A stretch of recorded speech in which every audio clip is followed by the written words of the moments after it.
బంధువు పోయింది గోవింద, కాంగ్రెస్ వచ్చింది గోవింద, రైతు బీమా పోయింది గోవింద, కాంగ్రెస్ వచ్చింది గోవింద, కరెంటు పోతుంది గోవింద.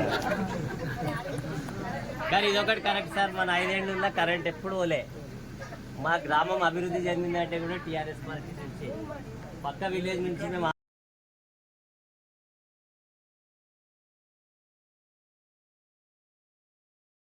పార్లమెంట్ ఎలక్షన్ మీరు గాలి అనిల్ కుమార్కి ఓటేస్తే తప్పకుండా ఆయన ఢిల్లీలో మాట్లాడగలుగుతాడు, నేను అసెంబ్లీగా మాట్లాడగలుగుతానే మీ అందరికీ సవినయంగా బరిమేలు చెప్పుకుంటూ మీరందరూ కూడా రేపు జరగబోయడానికి అందరూ కూడా తోడు మీరందరూ కూడా ఓరుకోరు అక్కడక్కడ మరి 420 అబద్ధాలు,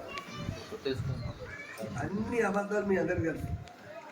కాబట్టి ఇది ఆయన చేసిన మరి వాళ్ళు చేస్తున్నారు. ఇక ఎవరి జరగాలి మరి, ఇక ఓడినా గెలిచినా మీకు ఈ ఊళ్ళో సర్పంచులు కొందరు ఓట్లు వేస్తారు, కొందరు వేయరు. కానీ సర్పంచ్ వాళ్ళు ఊరందరికి ఎవరు సర్పంచ్ కదా, ఊరందరికి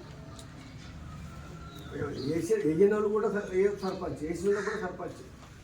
కానీ వేయని వాళ్ళకు ನೀವು అట్లా చెడ్డ మాటలు మాట్లాడితే ఎక్కువ చెప్పు, పొరపోవాలి అంటే ఎక్కువ ఉంటుంది. కాబట్టి సర్పంచ్ కానీ ఎమ్మెల్యేలు కానీ ఎవరైనా కానీ గెలిచిన వాళ్ళు ప్రతి ఒక్కరికి తీసుకొని కొడతా అంటే, ఇంకొకటి సారి నేను పేగులు మేడ చేసుకొని ఊరంతా తిరుగుతా అంటే, ఇది నేను తొక్కుతా అంటే పెద్ద మనిషి తెలంగాణ రాష్ట్రంలో